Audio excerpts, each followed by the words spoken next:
Assalamualaikum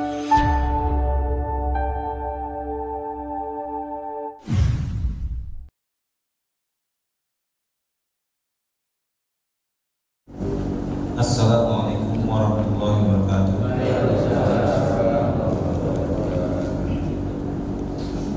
Sebelum dimulai kajian kita siang hari ini, mohon perkenan kami dari pengurus masjid Nur Al Ihsan mohon kembali mengingatkan kembali terkait zakat, infak dan sedekah yang ditujukan untuk santunan anak yatim dan duafa. Jadi untuk informasi dana yang sudah masuk ke DKM Nur Al Ihsan sampai dengan saat ini adalah 8,6 juta dari target yang ingin dicapai, yaitu sekitar 20 jutaan. Nah, kami mengimbau kepada Bapak Ibu sekalian yang ingin untuk menyisihkan sebagian hartanya untuk saat menyantuni anak yatim dan duafa. Jadi santunan ini ditujukan kepada 250 orang. Per paketnya itu 250.000 untuk 87 orang yang akan disantuni. Kami mengimbau untuk Bapak Ibu sekalian untuk menginfakkan sebagian hartanya. Baik. Selanjutnya, sebelum memulai kajian ini,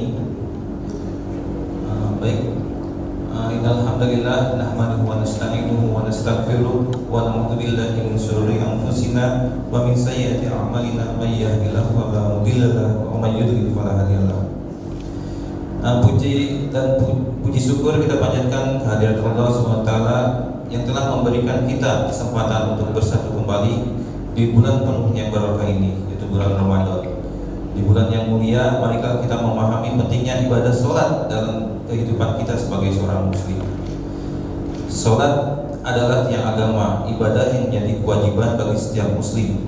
Dalam sholat, kita berkomunikasi langsung dengan Allah SWT, mengingatnya, memujinya, dan memohon perlindungan serta petunjuknya. Sholat juga memperkuat ikatan batin antara kita dengan Sang Pencipta, menguatkan iman, serta memperbaiki akhlak kita. Baik, kajian kita kali ini kita akan kupas tuntas mengenai fikih sholat yang insya Allah akan dibawakan oleh Ustaz Abdul Razak SH MH, Penyuluh Hukum Ahli Madya Pusat Pembudayaan dan Bantuan Hukum BPHN. Dan waktu dan tempat kami persilakan. Assalamualaikum warahmatullahi wabarakatuh. Assalamualaikum warahmatullahi wabarakatuh.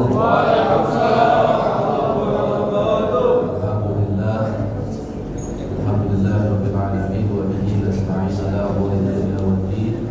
Wassalatu wassalamu ala asrofil anbiya'i wal mursalin sayyidina wa habibina wa syafiina wa maulana Muhammadin wa ala alihi wa sahbihi ajma'in wa la hawla wa la quwwata illa billahil aliyyil azim. Amma ba'du, yang terhormat dan sama-sama kita hormati para pengurus DKM, Bapak hadirin, ibu-ibu yang semuanya dirahmati Allah Subhanahu wa taala. Baik, kita mulai saja kajian kita pada siang hari ini terkait bab salat berjamaah. Wa qala mu'allif rahimahullahu taala wa barakatuhu ulumihi wa ghafara lahu wa limasyaihi wa limasyaihi amin. Faslun surutu qadwa ahada asyar. Pasal syarat-syarat bermakmum itu ada 11. Ada 11, nanti ingetin. Saya nggak bahas sampai 11 semua karena waktunya juga nggak cukup. Yang pertama, Allah ya'lama badlani sholati imamihi bihadasi awdhihi. Jangan menyangka makmum terhadap batal sholatnya imam dengan sebab hadas atau yang lainnya. Itu yang pertama. Yang kedua, wasaniha alla ya'taqida wujuba qada'iha, dan jangan bertekad meyakini wajibnya qada imam. Jadi kalau imam qada kita nggak boleh jadi makmum sama dia. Kalau yang tadi baik sangka aja kita makmum bahwa yang kita ikuti makmum isya. Kemudian as-salisuha alla yakuna ma'muman, dan yang ketiganya adalah jangan terbukti imam adalah pemakmum. Jadi imam kita pastikan bukan makmum. Kemudian ar-rabi'u hala umiyan, yang keempat itu jangan imam itu jelek bacaan Fatihahnya, karena ada umi, ada qori. Wa khamisuha, dan yang kelima alla yataqaddama alaihi bi mauqifi, jangan maju makmum kepada imam bi mauqifi, di dalam tempat diamnya imam. Jadi imam di depan, makmum maju dari sana. Nah, bagaimana kalau sejajar ya nanti? Makruh kalau sejajar. Jalan baru nyamping, orang di mana-mana depan belakang dia nyamping, makruh. Masa disuruh anaknya inti qalati imamihi, dan yang keenamnya jangan menyangka makmum terhadap pindah geraknya imam. Makmum harus mengetahui pindah geraknya imam, karena bisa jadi masjid ini ada lantainya 2, ada lagi ditambah lagi 300 jiro, tambah lagi sampai 300 ke sana. Lalu gimana? Imam listriknya mati, mic-nya mati. Nanti gimana cara? Puasa diuha an yatasima fi masajidin, dan kumpul imam dan makmum di satu masjid. Kumpul imam dan makmum di satu masjid, dan kita harus tahu ini masjid apa luar masjid. Kita harus tanya kepada DKM, ini masjid apa luar masjid. Kemudian wasaminuha, dan yang ke-8 an yawiyah qadwatil azma'ah, harus niat makmum dengan bermakmum atau terhadap lafaz jamaah. Jadi kita ikut sama imam harus niat makmum. Wa tazimuha, dan yang ke-9 an yatawafaqa nazmu salatihima, dan harus sama susunan gerakan sholat imam dan makmum. Yang ke-9. Kemudian wa'asiruha, dan yang ke-10 an la yakhalifahu fi sunnati fahisyah al-mukhalafat, dan yang ke-10 jangan membedakan makmum kepada imam di dalam melakukan sunnah yang jelek perbedaannya. Dan yang ke-11 wa hadisu asyara ayyutabi'ahu, yaitu mengikut makmum kepada imam. Saya nggak bahas semua, nanti di pertanyaan aja, monggo, karena nggak cukup waktunya. Saya bahas yang ke-9, an yatawaffaqan nazmu salatihima, harus sepakat, harus sama susunan gerakan sholat imam dan makmum. Ingatin, fala yasiha iktida'a ma'a khilafihi kama tubati khalfa usubi, maka tidak sah bermakmum serta berbedanya gerak seperti sholat fardu di belakangnya sholat gerhana, tidak sah. Wala yadhurru tilafi niyati imamihi wal ma'mumi, dan tidak mudarat berbeda niat sholat imam dan sholat makmum. Segini dulu. Jadi kita dalam sholat berjamaah upayakan sholat kita tuh berjamaah. Upayakan sholat kita tuh berjamaah. Karena gede ganjarannya 27 derajat. Walaupun kita jamaah, kita sama anak kita, kita sama istri kita, sah. Yang penting berjamaah. Tempatnya monggo di mana aja, di parkiran, di basement, di lantai 22. Lebih utama di masjid atau di musola. Karena kawan-kawan kita, saudara-saudara kita, ada yang buat Jumatan tuh di parkiran, di mall.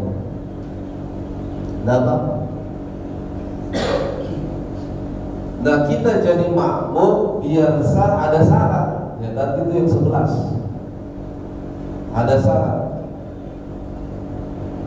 Jangan kita ngarapin yang 27 dulu, yang 27 derajat, sah dulu kita makmum jadi imam. Sah dulu kita makmum jadi imam. Kalau 27 itu nanti ikutin, insyaallah.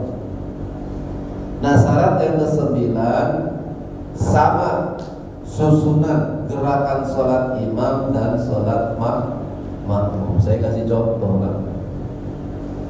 Ini ntar malam kita sholat tarawih. Sholat malam ntar. Saya qadha subuh. Sah nggak sholat saya? Halo, ini ada orang ini. Ini nggak ada orang ini. Dari saya. Imam saya sholat tarawih, makmumnya qadha subuh, sah nggak sholat itu makmum? Imamnya saya atau imamnya Bang Dedi jadi imam sholat tarawih, saya qadha subuh, sah nggak sholat saya?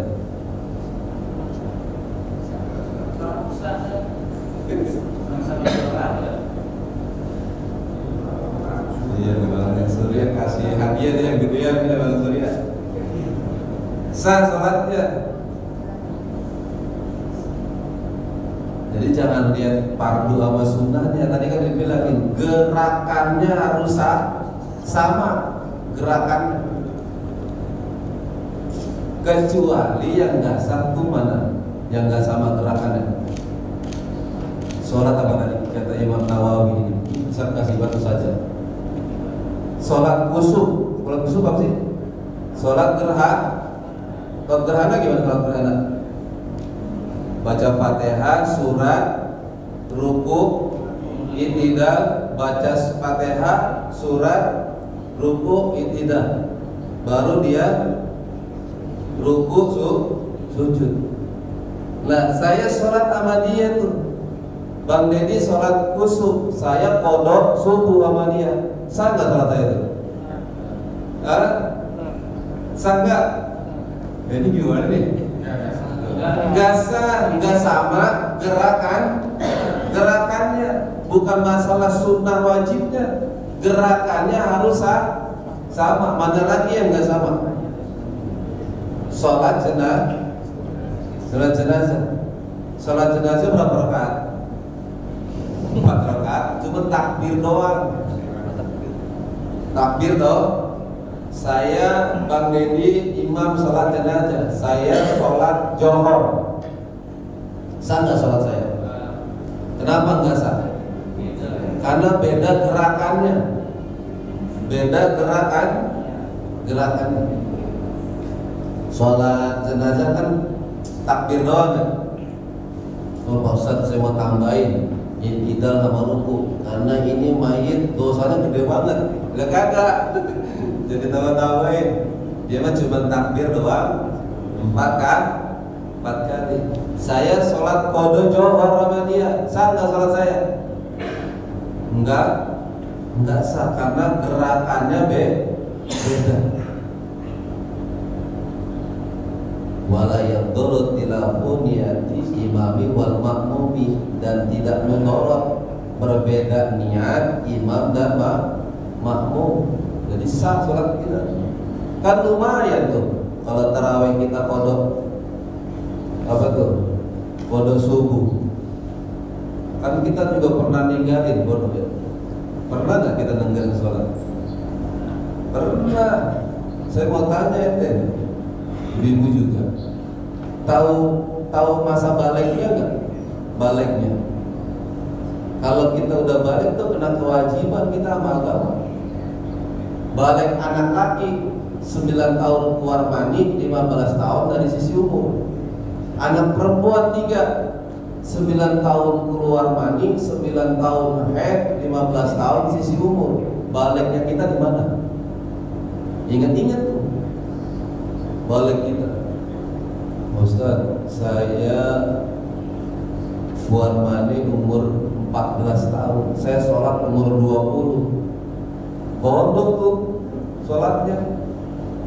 Oh, kodok. Bayar dari sekarang cicil. Yang dilihat tuh mau usahanya. Jadi itu sholat ada sholat adaan, ada sholat i'adah, ada sholat kodoan. Sholat adaan ini sholat yang tunai kayak tadi. Kalau sholat i'adah, sholat mengulang sholat yang udah sempurna. Jadi ini saya habis sholat zuhur, saya sholat lagi. Niatnya i'adah namanya. 4 rakaat sampai kapan? Sampai waktu asar habis boleh. 4 rakaat, zuhur. Namanya i'adah, mengulang sholat yang udah sempurna. Nah kalau saya ketinggalan nih sholat zuhur, maka saya kodok tadi di asar, namanya ketinggalan sholat. Ada namanya. Kalau perempuan nih, jadi kalau perempuan nggak mesti semuanya itu dia nggak sholat. Lihat dulu kata kitab Nawawi di dalam kitab Uqulul Jan itu, kalau perempuan jatuh haidnya maghrib, maka dia harus qada zuhur sama asar. Kalau habis haidnya dia maghrib, maka dia qada zuhur sama asar. Jatuhnya maghrib. Kalau dia jatuhnya subuh, habisnya maka dia qada isya sama maghrib. Di mana tuh saya tuh ya? Mana baru tahu ini sekarang. Ya kodok. Sholat mah rukun tiang agama. Maka ditanya dulu sholat yang ditanya. Setelah tauhid sholat lagi. Kodok dari sekarang. Banyak ulama besar kodok sholat, apalagi Ramadan. Itu sholat. Ada sholat adaan, ada sholat i'adah, ada sholat kodokan. Kan lumayan tuh terawih. Ya kan kalau niat mah di dalam hati rukun qalbi dia mah. Terawih itu rakaat. Kita qada subuh lumayan tuh dapat 10 dari 10 hari. Lah bosan tapi kan saya ada johor juga ya, johor gantian dan johor. Atau ntar saya praktekin di situ juga bisa. Cuma di belakang jangan di depan, ketahuan. Misalkan dia nih 2 rakaat nih sholat tarawih, kita mau qada isya, jangan di depan, di belakang. Ntar saya kasih tahu.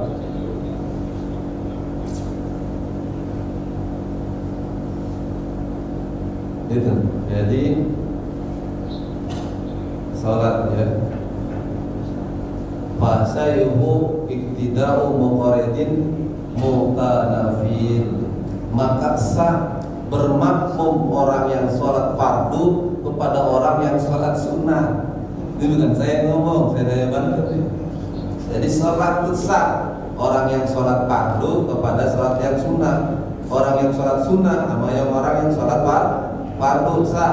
Wal mu'addi bil qada'i, dan bermakmum orang yang sholat adaan kepada orang yang sholat kodoan. Ini orang adaan yang sholat sama orang yang kodoan yang ditinggal. Boleh tuh.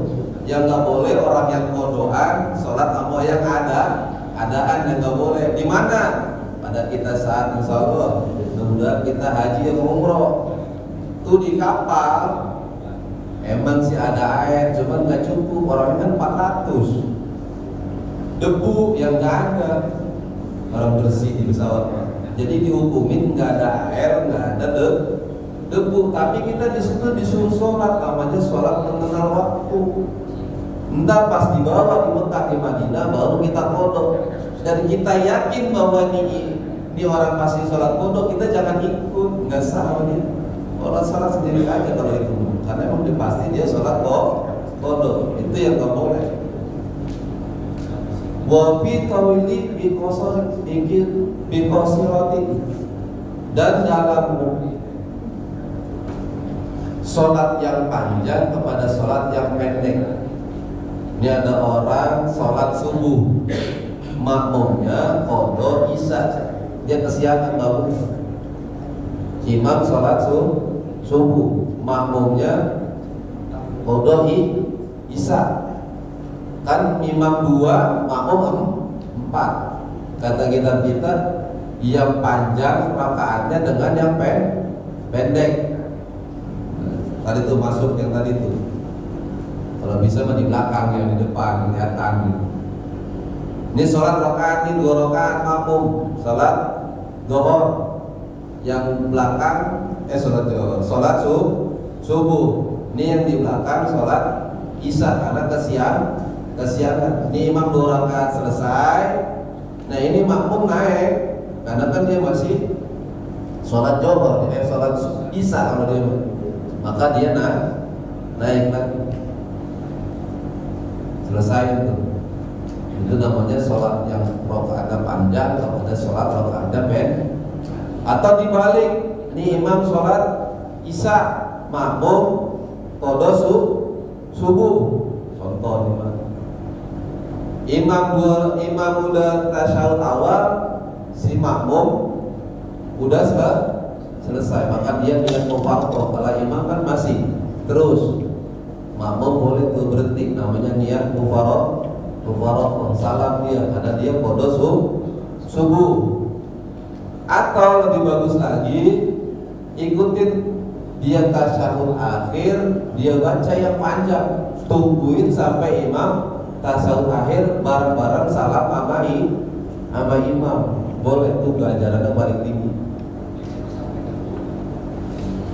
Itu terkait sholat, susunan sholat harus sama. Sholat imam dan makmum susunannya yang sama, bukan niat sama fardunya, tapi susunannya.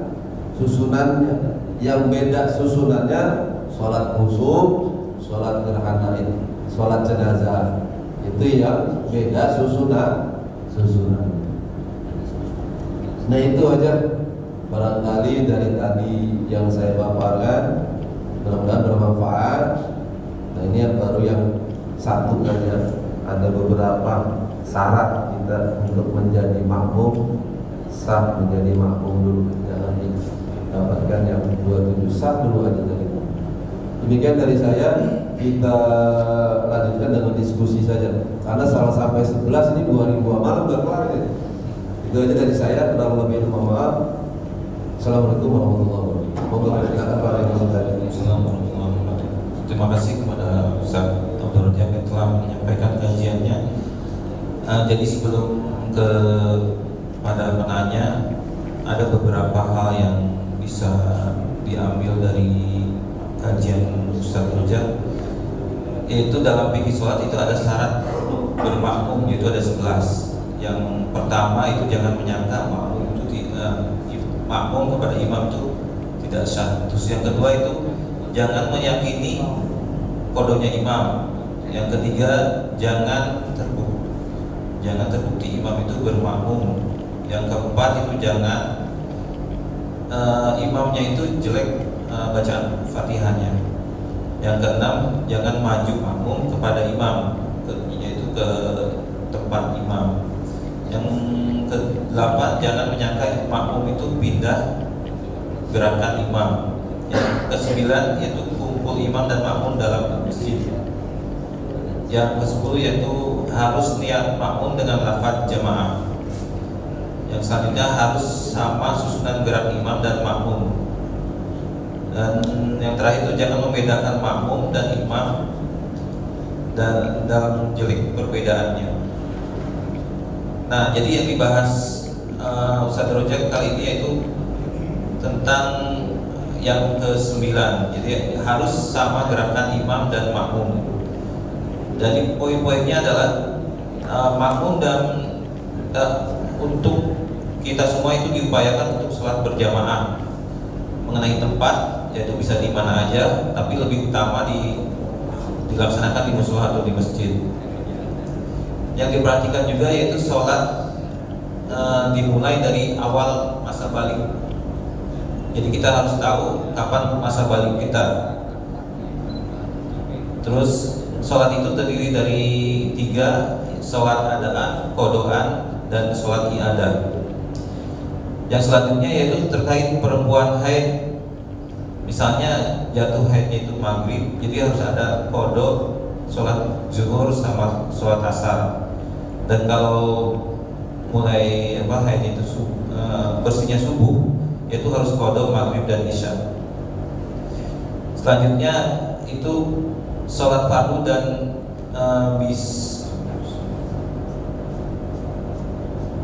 kalau kita qodho sholat fardu kepada sunnah itu sah. Terus sholat adaan kepada sholat qodhoan. Dan untuk selanjutnya kami buka sesi diskusi yang dimulai dari sisi kanan. Kami persilakan.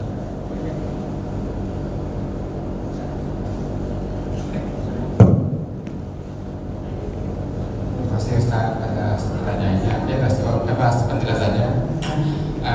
Lebih lanjut saya mau tanya di makmum gerakannya harus mengikuti imam ya. Nah, saya pernah mendengar ada gerakan, maksudnya ketinggalan berapa rukun yang bisa menjadikan itu makmum itu nggak sah gitu. Tapi saya lupa ya berapa gerakan. Misalnya imam sudah sujud, makmumnya masih berdiri atau gimana itu. Nah itu berapa gerakan yang apa memang benar seperti itu? Kalau kita ketinggalan berapa rukun terus menjadi tidak sah jamaahnya pada imam. Satu. Yang kedua, tadi gerakannya kan sesuai ya, mau sunnah atau mau sholat wajib. Berarti kita jamaah kepada orang yang sedang sholat sunnah itu bisa ya. Misalnya ada seorang yang sedang ba'diyah zuhur. Nah saya ini belum sholat zuhur nih, saya berjamaah dengan orang tersebut yang sedang sholat sunnah ba'diyah zuhur. Nah, berarti itu boleh ya seperti itu ya. Nah selanjutnya kebiasaan kita kan sering menepuk pundak tuh kalau mau ikut jadi makmum itu. Harus seperti itu atau enggak? Terima kasih. Ada satu lagi, jarak. Saya lupa nih. Jarak ketika jadi makmum, kalau hanya satu orang itu, tadi kan disampaikan bahwa kalau satu hanya sejajar itu makruh. Artinya berapa jaraknya di belakangnya, berapa jauh? Gitu. Terima kasih. Ada 4 mantap angel. Saya dulu. Ya saya bahas dulu satu-satu. Ini yang pertama nih yang syarat yang ke-11. An-yuta bi'a harus mengikuti makmum ada imam. An-jami dan akalimi imaman dan semua takbiratul ihram imamnya itu.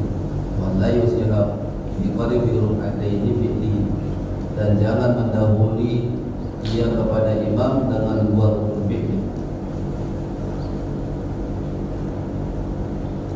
Jadi kita tuh jadi makmum nggak boleh mendahului imam.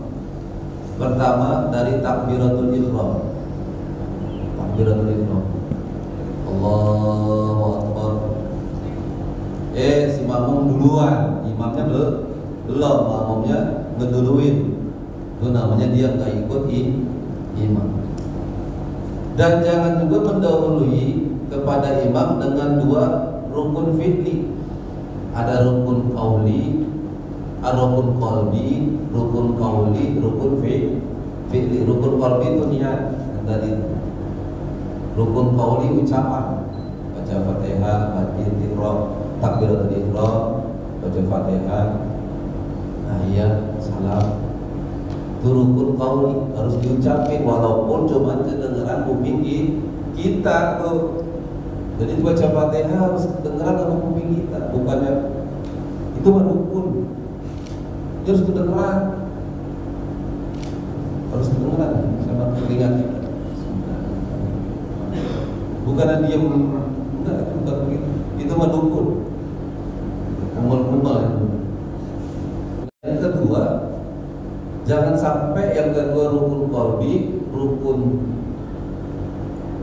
qauli, rukun fi'li itu gerakan. Jangan sampai kita mendahului iman dua rukun fi'li. Berarti rukun gerakan. Ruku, i'tidal, sujud.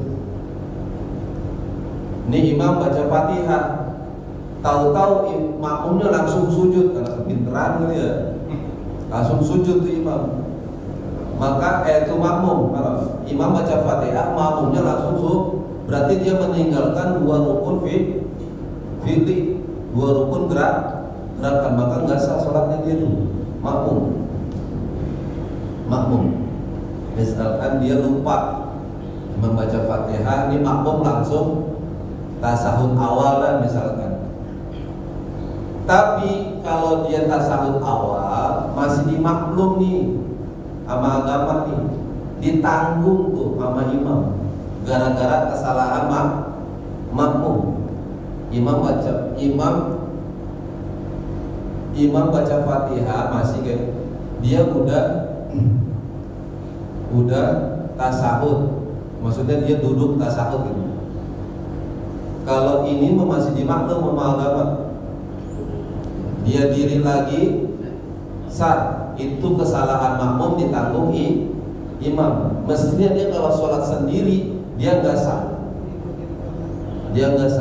kalau dia sholat sendiri, karena dia sholat berjamaah, kesalahan makmum ditanggung imam.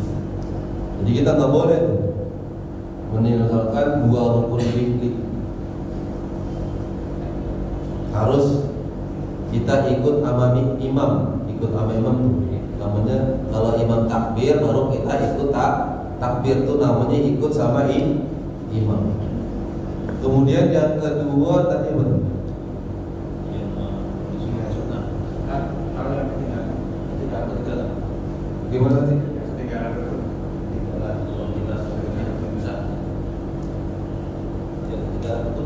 misalnya imam sudah sujud kita masih ruku, ya, ketinggalannya kan jauh gitu kan. Imam sudah sujud, Makmum masih ruku. Nanti ketinggalan ruku gitu ya. Iya. Tadi kan nggak boleh. Ketinggalan. Dua rukun fi'li juga kalau ketinggalan nggak boleh juga. Dua sebelum, dua sesudah. Terusnya tadi yang kedua apa ya? Iman pada sholat sunnah ya. Iya, bagaimana sholat Sholat sunnah apa? Oh iya, ini banyak kejadian. Nah ini maksudnya nih. Jadi misalkan ini kita udah selesai biasanya gitu. Kita udah selesai nih. Ada tamu datang dari luar. Kita baru sholat, padahal kita sholat sunnah. Oh beliau johor. Nggak tahu ya tamu datang. Dia sholat dia ini sholat johor, kita sunat ba'diyah. Kita selesain aja. Selesai kita sholat sunat, kan dia masih naik tuh ya. Masih naik. Berarti kita yakinin dia ini sholat johor. Lah kita jangan bilang begini sama makmum setelah selesai. Mestinya kita langsung ikut dia ke belakang dia. Karena kita kan sholat sunat. Jangan bilang sama dia udah selesai, makmum mau ya. Tadi saya sholat sunat, jadi sholatnya nggak sah. Ini orang nggak ada ngaji yang begini nih. Gitu. Jadi mestinya kita ikut dia karena kita yakinin dia sholat kita sholat sunat. Kita langsung ke belakang dia jadi makmum. Gitu. Jadi sah sholat kita, dia juga salah sah. Karena nggak ada kewajiban, masukin lagi, nggak ada kewajiban imam niat jadi imam, kecuali hari Jumat fardu ain. Makanya hari Jumat yang nggak imam nggak baca imamat nggak sah sholat Jumat. Karena kalau itu mah fardu ain. Kalau yang tadi nggak ada kewajiban imam niat jadi imam, karena bisa jadi imamnya ini mantan makmum, imamnya mantan makmum. Nih Bang Deddy imam, saya makmum, sholat saya makmum masbuk. Makmum masbuk mabuk tuh orang yang ketinggalan Fatihah sama imam 3 rakaat 2 rakaat. Imam udah selesai johor, saya masih naik 2 rakaat. Ini namanya mantan makmum. Jangan juga Bang Deddy imam, ini ada imam, ada makmum, udah selesai jadi mantan makmum, sama-sama mantan makmum, ini mundur. Itu tuh ada tuh yang begitu. Ini makmum, bahkan bisa mengurangi ganjaran sholat karena udah sama-sama mantan makmum, maka dia sholat aja sendiri. Nah kalau yang tadi nih, kenapa dia nggak usah jadi niat jadi imam? Imam udah selesai tadi tuh. Ini ada yang ikut nih, ya. Ada yang ikut. Ini kan dia habis imam apa yang tadi, maka ini udah mantan makmum, boleh ikut, ini baru masuk. Dan ini nggak mesti niat jadi imam, kan dia udah ikut tadi sama dia dapat 27. Ini masih ikut sama dia lagi 27, enggak. Jadi dia ikut aja, nggak usah pakai ajaran colek-colek. Situ tuh nggak ada ajaran colek-colek, nggak ada. Ngeri Pak, ini sepi nih masjid. Datang nih Bang Deddy sholat doang, sepi nih. Nggak tahu-taunya ada yang datang main colek ya. Itu kalau nggak itu bisa jantungan, bisa mati orang. Ini sepi nih, nggak ada orang. Ini sholat, terus dicolek dia. Coba-coba aja Pak, lagi sepi. Nggak boleh, makanya nggak ada ajaran colek-colek. Ngeri, ntar dia kaget jantungan mati malah. Nggak sepi, langsung aja ikut sama dia. Ikut aja tuh, samping dia.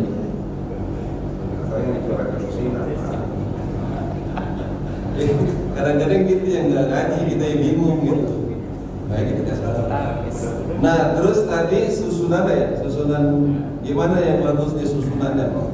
Anak laki dia praktek nih, kalau susunan praktek. Anak perempuan beda lagi. Anak laki sudah minta 2 orang, 3 orang. Kalau dia 1 orang gimana, 2 orang gimana? Kalau dia itu mundurnya gimana? Kalau orang perempuan bagaimana?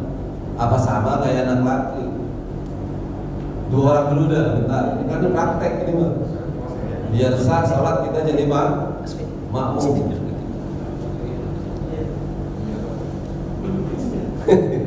Bang Randy dah sini.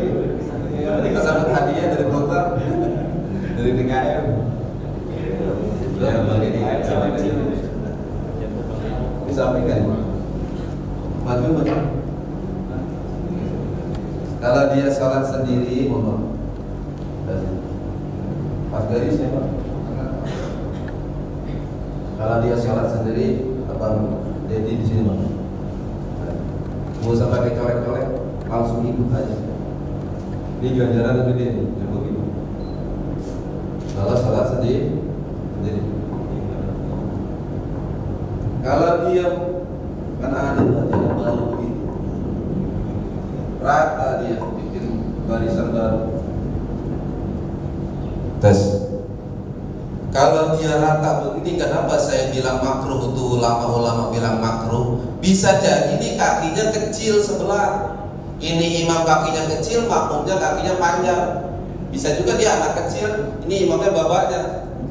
Makanya makruh. Bisa juga sujudnya panjang sebelah.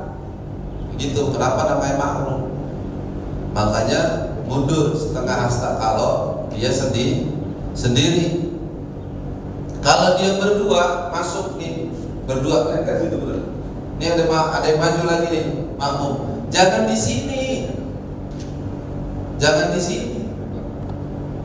Kita di sini, karena kan dia lagi ikut ya. Kita di sini. Nanti mundurnya pas bangkit dari ruku. Yang kanan saya begini, Bang Dedi yang kiri, kakinya kiri Bang Dedi. Tapi ini ntar pas sujud. Tuh kalau anak laki terus saknya gimana? Kanan kiri, kanan kiri, kanan kiri, kanan kiri. Habis itu begitu, jangan kanan semua. Nggak dapat ganjaran nanti kalau kanan semua. Walaupun dia sah sholat. Usahain posisi imam di tengah. Ini udah setimpul nih sampai sono. Maka yang baru lagi di tengah imam. Kanan kiri, kanan kiri, kanan kiri. Udah full sampai di ujung. Masjidnya lantai 2. Taruh di situ baris 20, maka 21 ini di sini. Walaupun dia di atas imam, gedean di pojok. Makanya penuhi dulu yang di bawah, mentang-mentang di atas ada AC, maunya langsungnya di atas. Di sini kosong, nggak dapat ganjaran, sah sholatnya. Kalau perempuan mundur Pak. Bukan begini, kalau perempuan ini nggak dapat ganjaran nih, nggak dapat ganjaran, sholatnya sah. Kalau perempuan begini, mundur Pak. Dapetin, dan maju 1 hasta Pak. Nah begitu tuh perempuan. Mana perempuan? Begini nggak? Jangan kayak anak laki, kalau kayak anak laki nggak dapat ganjaran. Nah ini dia buat sujud. Iya, ini buat sujud ruku dia. Itu cukup deh.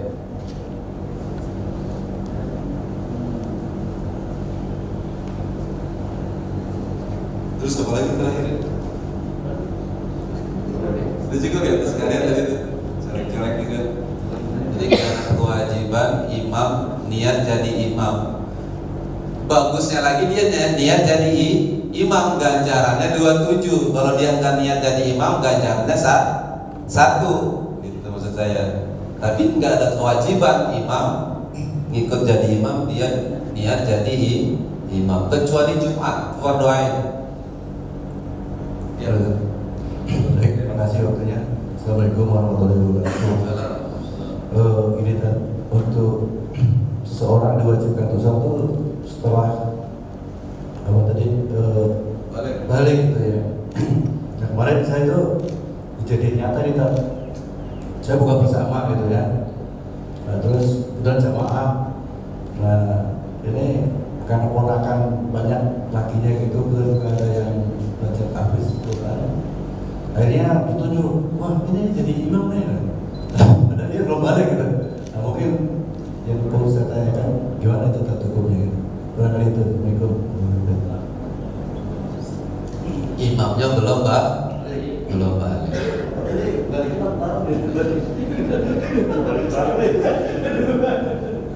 Syarat dari tadi ada syarat yang berapa? Keempat, umi, jelek bacaan Fatihahnya. Saya kasih dulu tentang cerita Imam Syafi'i. Umi, jelek bacaan Fatihah. Jadi syaratnya tuh bacaan Fatihahnya bagus. Syarat tuh salah satu syarat imam baca Fatihahnya bagus. Mohon maaf ya. Kalau cekok orang Indonesia itu kan bagus-bagus. Kori-kori internasional tuh yang menang bukan dari Arab justru, tapi dari Indonesia. Kayak Muhammad Jaka, kayak Dimyati Baru Zaman yang dulu kita undang kemarin, yang dari Depok, itu internasional.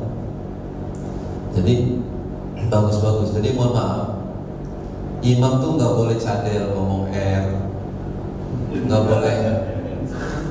nggak boleh bacanya nih Al-Rahmanir-Rahim, nggak boleh. Ada yang mohon maaf lagi baca alhamdulillah ngirobin ngalamin. Itu Kiai Marjahid kan orang Jawa ya, mohon maaf ya. Itu fase bahasa Qurannya gitu. Tadi terus kita belajar, karena kalau kita nggak belajar itu jadi kaku. Terus belajar Rabbil alamin ain gitu. Jadi pastikan Fatihah kita itu baik dari segi makhrajul huruf, tajwidnya usahakan baik biar kita sah jadi imam. Karena kan ada orang jadi imam sholat johor, sholat asar yang gak kedengeran bacaannya. Pas udah 7 hari dia sholat maghrib baru kedengeran baca Fatihahnya. Itu juga bahaya buat kita. Kita harus ngulang tuh. Nggak tanya dia ngirobil ngalamin, rusak ke Fatihahnya tuh, rusak tuh. Maka kita ngulang. Makanya hati-hati. Nah, terkait dengan umur, Imam Syafi'i itu umur 7 tahun udah jadi imam. Imam Syafi'i. Jadi sah, walaupun anaknya yang belum balik syah. Cuman lucunya Imam Nawawi, Imam Syafi'i itu ya, emang orang ilmu gitu ya. Dia makan nih puasa, dia makan puasa. Ada yang nanya kan, Anda imam, kok nggak puasa? Rasakan belum balik, belum kena hukum agama. Iya. Jadi dia belum kena hukum agama. Tapi sah jadi imam. Banyak anak-anak kecil tuh di daerah-daerah lain yang baca ada fase-fase itu, yang hafiz udah dijadiin buat regenerasi sah bahasa. Baik, saya oke.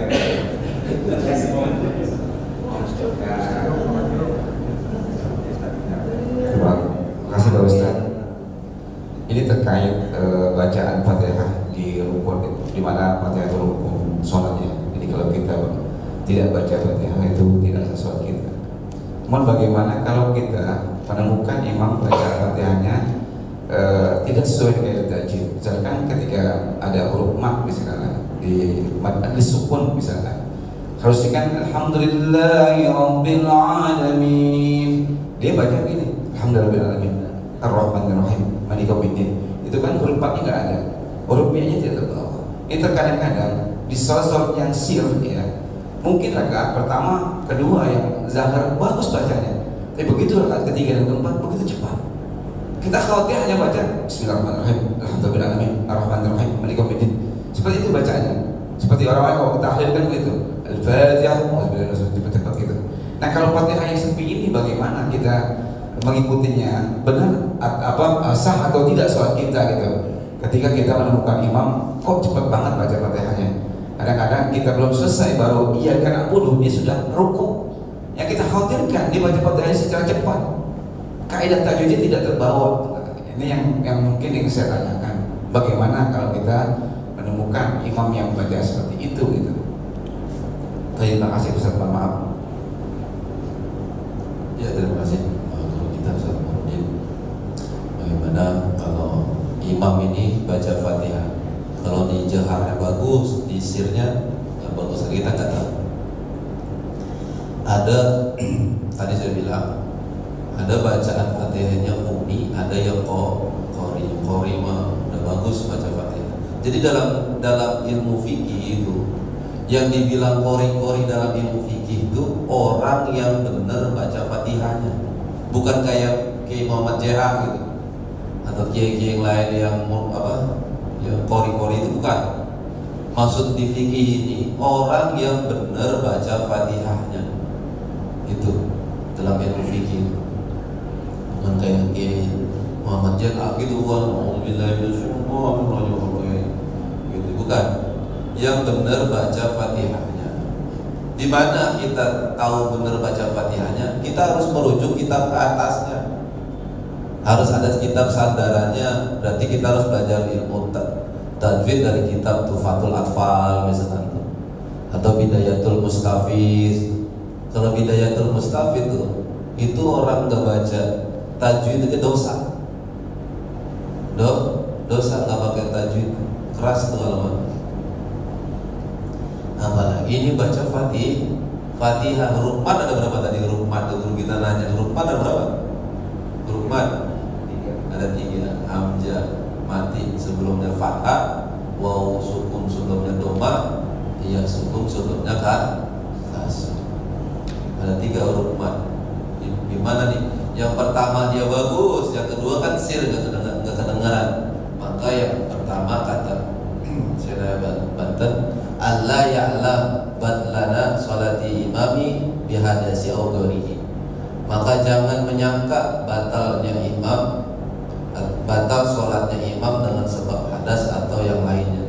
Jadi kita harus baik sangka sama imam, harus baik sangka sama imam. Kecuali emang di awal-awalnya dia gak bagus, udah gak bagus, jadi jangan jadi imam. Allahu Akbar, alhamdulillah alamin. Mundur. Ganti lagi. Ngaloman ngilauhi. Mundur.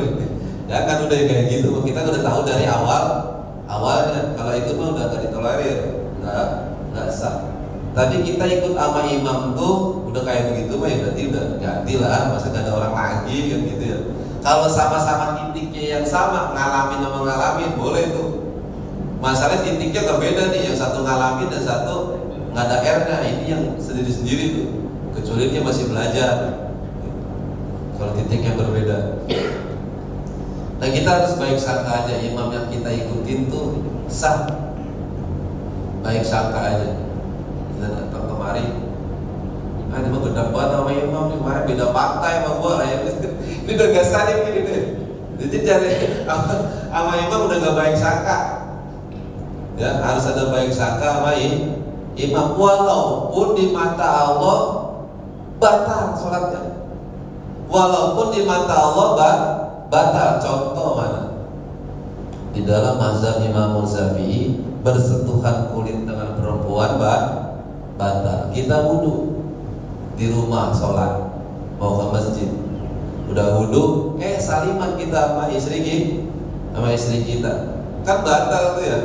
Pas sampai masjid karena emang dia sering ngimamin, langsung aja dia naik jadi imam. Nggak udah dia nggak ingat dia batal. Imam selesai isya, pulang dia baru ingat, ya Rabbana, saya wudu saya batal. Lah kita jangan ke masjid ngumumin, saudara-saudara, karena saya batal lama imam, sholatnya nggak sah. Wah ini mah jeksa mampu.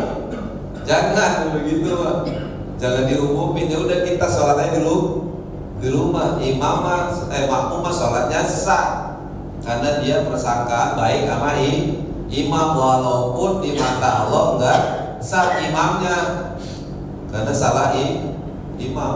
Jadi imam itu nggak usah diumumin. Kalau diumumin jeksa makmum. Sama kayak orang mohon maaf jima malam Jumat, lupa mandi, sholat subuh jadi imam. Pas sudah selesai ya Allah, dia belum mandi, udah main sholat aja, mana ngimamin lagi. Ya jangan diumumin juga kayak tadi, jeksa makmum itu. Jangan. Makanya kita harus ya udah, dia tuh sholatnya di rumah aja, jangan diumumin jeksa makmum. Jadi kita harus baik sangka sama imam. Itu aja. Ustaz. Terserah masih ada orang ini. Masih ada yang ingin ditanyakan? Sudah. Ini Mas Bukpa. Dari para akhwat mungkin ada yang ingin ditanyakan.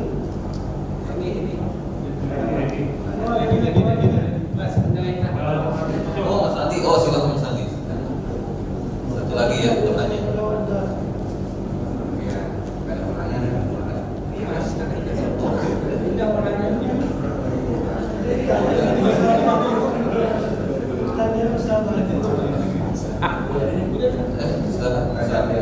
Assalamualaikum warahmatullahi wabarakatuh. Jadi yang kalau saya mau bertanya bagaimana kita bersikap, mengambil sikap gitu ya, kalau menghadapi imam yang sholatnya itu mungkin terlalu cepat, nggak tumaninah gitu. Sedangkan syarat sahnya sholat itu kan harus tenang dan tumaninah gitu ya. Dan ada juga kan dalil yang sahih, cuman kalau salah mohon dikoreksi gitu. Jadi sahabat berkata kan, tidaklah kami bersujud sebelum Rasulullah menempelkan keningnya di sajadah. Jadi sebagai makmum itu mengikuti imamnya terlebih dahulu gitu. Jadi intinya dari hadis itu kan jangan terlalu tergesa-gesa. Nah, ketika menghadapi imam yang seperti itu, kita sebagai makmum kita harus menyikapinya bagaimana. Contohnya misal kan kita udah sujud ya, kita baru menempelkan kening di sejadah, sujud, tiba-tiba imamnya udah Allahu Akbar gitu, udah duduk di antara dua sujud. Itu apakah kita menyelesaikan dulu bacaan kita yang Subhana Rabbiyal A'la wa bihamdihi itu 3 kali, atau langsung mengikuti gerakan imam? Itu sih kalau dari saya. Terima kasih. Assalamualaikum warahmatullahi wabarakatuh. Jadi gimana tadi?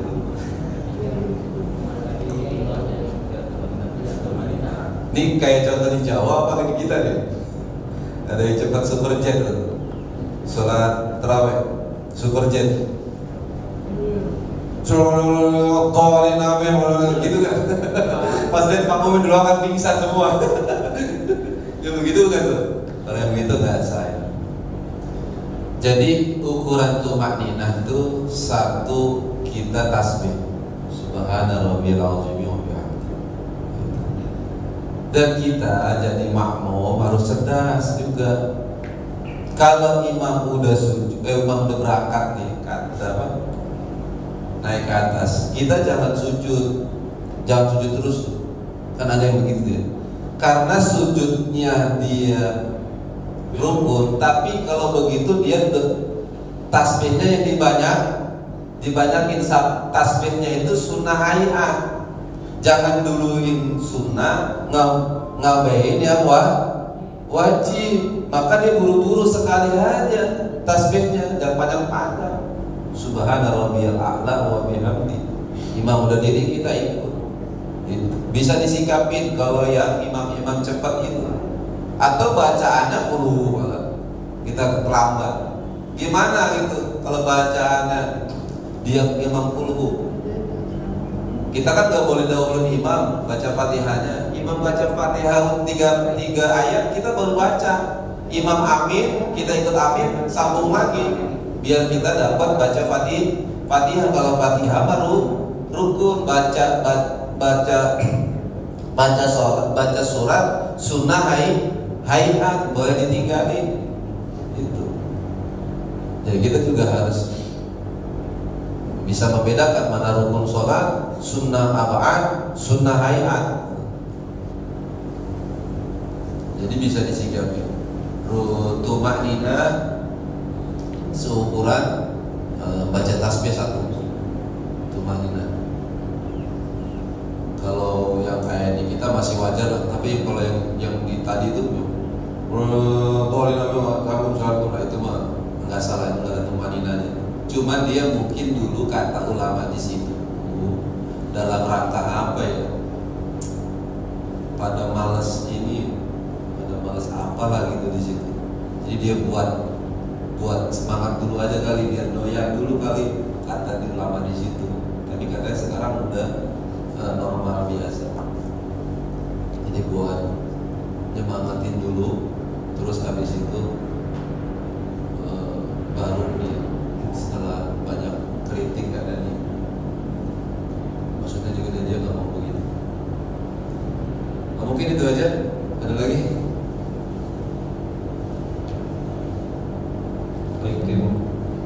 Baik, terima kasih. Syukran kasiran jazakumullah khair Ustaz Rojak atas kajian yang telah dibawakan. Semoga dapat menambah hasanah keilmuan kita dalam menjalankan ibadah sholat. Baik, karena waktu jualan yang bisa kita tutup kajian ini dengan bacaan kifaratul majelis. Subhanallah.